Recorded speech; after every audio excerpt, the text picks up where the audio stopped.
Toss out to the pack. It is Pack here, aka your mama's best friend. In today's video, I'm covering the 9th roster update of NBA 2K22. If you like roster videos, if you like me talking about it, join the pack and subscribe. I do it every single day. Leave a like in the video to help the video grow. Let's get the video started. We always start off with the Philadelphia 76ers, and we're talking about James Harden, +2, making him the second best player on this team by far. James Harden has always been a 92, 3, or even 4 kind of player. Just 2 years ago, he was an MVP caliber player, right? Or actually, even last year, they were talking about it with the Nets for a little bit. So we know how good James Harden is, and we know how high his rating can be. On the Nets this season, he's been very questionable. Once he got with the Sixers, he's been fantastic, and they're looking like a contender now. Because you have an MVP in Joel Embiid and a former MVP in James Harden, it looks scary. But that's not all. The big three, with Tyrese Maxey with a +3, he has been the third best player on this team, easy for the past couple weeks. And he got the correct rating upgrade that he deserves, and 20 badge points, which is super impressive. And then Tobias Harris goes -1. I think there's 2 reasons for that. Reason number 1 is that I agree that Tyrese Maxey is the better player. Reason number 2 is that his usage has slowed down, so therefore he has slowed down, right?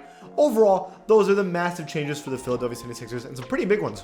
For the Milwaukee Bucks, we have Grayson Allen -1 and Serge Ibaka -1. These 2 players go down. That's really it for the Bucks, but those are pretty big ones, to be honest with you. Also, my dog got jealous, I guess. Hi. So for the Bulls, a pretty interesting one. No change for DeMar or Levine. Now, that one's a debate because I feel like they definitely needed to go up. But Vucevic goes down 1, which is, again, a questionable one. And Kobe White goes +1, almost to an 80 overall, which would be his first time ever joining the 80 overall club. This team is still raw, so it doesn't really matter. For the Cleveland Cavaliers, only big change is Darius Garland +1. He goes from an 87 to an 88. What a crazy high rating for Darius Garland. I don't think anybody expected him to be this good this season. That's super impressive. Now, for the Boston Celtics, Jason Tatum, obviously +1 from an 88 to an 89. I felt like he should be in the 90 overall club, but it is what it is. I just feel that he's being a little disrespected there. Al Horford back into the 80 overall club with a +1. And in terms of the Celtics, the only other player is Grant Williams +2, who's also been having a fantastic lately season. So very good for the Celtics. They've been playing a lot better, so they deserve it. A little rant for the Clippers here. So Zubac goes +1. Kennard goes +1, and Coffey goes -1, making the best player on the team a tie between Marcus Morris and Zubac. And even though I'm not opposed to Zubac having a +1 or Marcus Morris being the best player, I do feel that if anything, Reggie Jackson should be tied with them because he's also been in contention for the best player on the Clippers this season, and I feel disrespect for him. For the Grizzlies, John Moran +1. Damn, bro. He's getting high up there, but to be honest, he's proven himself all season, so how could you not give him that high of a rating? Deserved, to be honest with you. Desmond Bane goes -1, and I feel like he's having a little rough stretch, but I think he's going to be fine.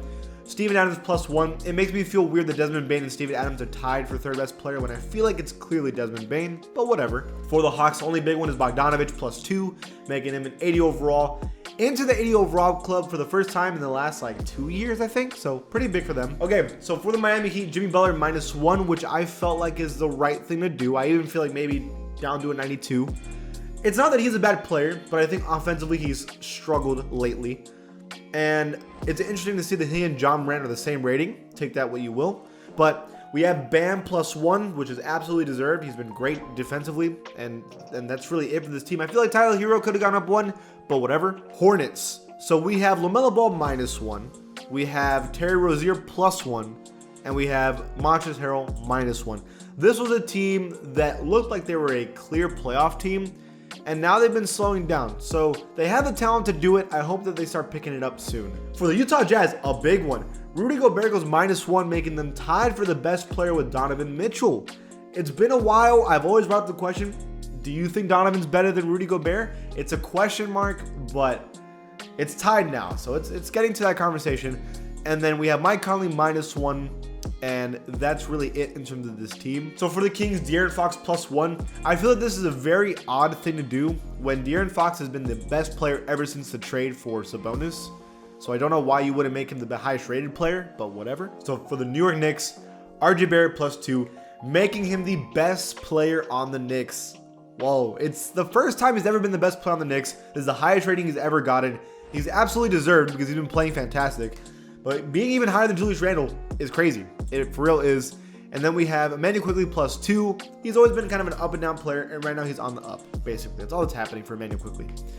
A big one for the Lakers. -1 for Russell Westbrook again. Wow. Again goes down. I'm impressed they keep downgrading him. I feel like 79 was the lowest he should have ever gone. I even feel like 80 is the lowest he should ever go, but he keeps going down. I mean, it is what it is. He's playing bad, so what can you say? And then Malik Monk -1. They're going to need him to play a little better if they want to succeed. Quick win for the Magic. Wendell Carter Jr. +1, making him by far the best player on the Magic, which is awesome and expected for him, to be honest. A couple changes for the Mavericks. So Jalen Brunson -1. We have Spencer Dinwiddie +1, back into the 80 overall club this season. He's been playing a lot better with the Mavericks compared to the Wizards. And Dorian Finney-Smith +2. He's been an elite defender for this team and playing well, and even shoots 3 as well. So I think he's absolutely the 4th best player. That makes a lot of sense to me, for sure. The Nets, Kyrie Irving +1. After the nights he's just had, of course, he's going to have such a high rating. He's playing amazing. The question is, can he play the games he needs to play in order for them to win a championship is the question mark. But no one's ever questioned how good Kyrie Irving is, right? And then a big, massive downgrade is Patty Mills -2, so he's a 74 overall. He's the 11th worst player right now. And he used to be, what, like 4th? That's nuts. That's nuts for Patty Mills. So for the Nuggets, a massive one with DeMarcus Cousins +3. And he deserves it. It's crazy. I feel like he's always been this player. It's just that he's been injured, so we haven't been able to see it. But now that he's healthy and on a team that needs him, this has been really awesome for DeMarcus. I'm happy for him, to be honest with you. And we have Bones Highland +1. Expect in the next 2 seasons for Bones Highland to be like an 80 to an 85. He's low-key going to be one of the best players on this team real soon. For the Pacers, we have Brogdon +1, making him the best player on the team. We have Buddy Hield +2. So he's almost in the 80 overall club. He's been the leading scorer for this team ever since the trade. And so that's really all the changes for the Pacers, but not like anything crazy. Pelicans. Okay, so CJ McCollum +2. Ingram +1 and Valanciunas -1. Sorry, I'm so sorry. John Valanciunas -1.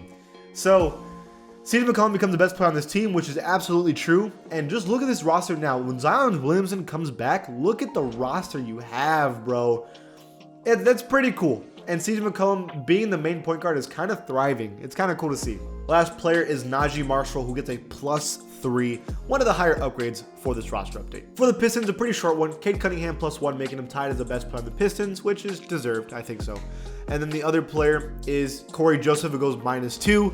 You know, former Spurs won a championship. I miss him. I hope he succeeds with the Pistons, but it's not looking great. Okay, for Raptors, a bunch of downgrades. Van Vliet, Siakam, and Anunoby, and Gary Trent Jr. all go -1.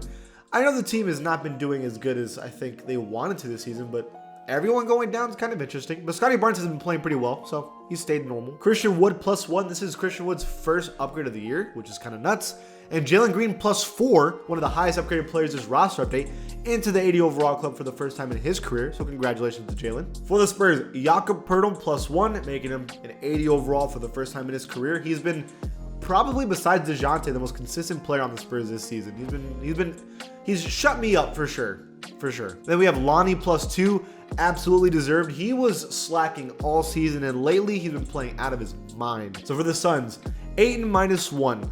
The only reason I think this is right is Booker and Paul missed a couple games together, and Ayton was supposed to be the guy that kind of carried him, and he didn't. He kind of didn't play well, which is bad because he's like the 3rd easy option. But Cam Johnson +2, absolutely. He's been fantastic. 81 overall, deserved. So for the Thunder, SGA +1. Believe it or not, ever since the All-Star break, SGA has averaged the most points, I believe, and scored the most points in the NBA, which is crazy. Roby goes +2, I believe. And then also we have Trey Mann +2. So a couple upgrades for OKC. So for the Timberwolves, Cat +1, in my opinion, should be even higher. He's been fantastic all season. And then D'Lo +1, which is also good. Anthony Edwards goes -1, which is, to be honest, he has been a little inconsistent these past couple weeks, so I get it. But this team is looking good. The last other player is Taurean Prince, who's been good for the past couple months. +2 for him. Found a new home with the Timberwolves, and I'm happy for him. Okay, Anthony Simons +1, a pretty low upgrade. I'm just happy that he got an upgrade, making him the best player on the team when everyone's not healthy, right? But I'm just happy that it happened. And then I think Josh Hart got -2, so just to solidify Simons being the best player on the team. So that's really the only big ones. However, Brandon Williams got a +8. A +8, bro. Crazy upgrade for Brandon Williams. That's exciting to have someone as a 21 years old be that good. For the Warriors, Wiggins -1, which I see why, because Klay Thompson came back and is kind of stealing the limelight in terms of scoring.